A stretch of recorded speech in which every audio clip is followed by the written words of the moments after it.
Logging out of Monopoly Go is very easy to do. Today I'm going to show you how to do it. First of all, you have to open the Play Store and search for Monopoly Go. Once you find the Monopoly Go game, you need to click on the Install button. After installing, you can start playing. Since I have already installed the game, I will click on the Play button. When the game opens, it might take several seconds to load. After loading, you need to click on the Agree button. If you want to log out from the Monopoly Go game, first you need to log in. To do this, I will click on the Play with Friends button to connect Monopoly Go with my Facebook account.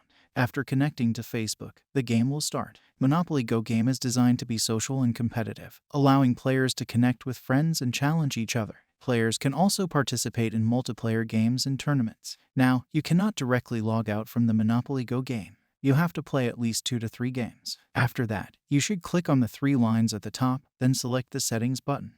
Following this, you have to click on the Connect Account button and then select Disconnect Facebook Account.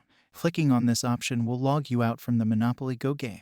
And it's done. This is how you can log out from Monopoly Go.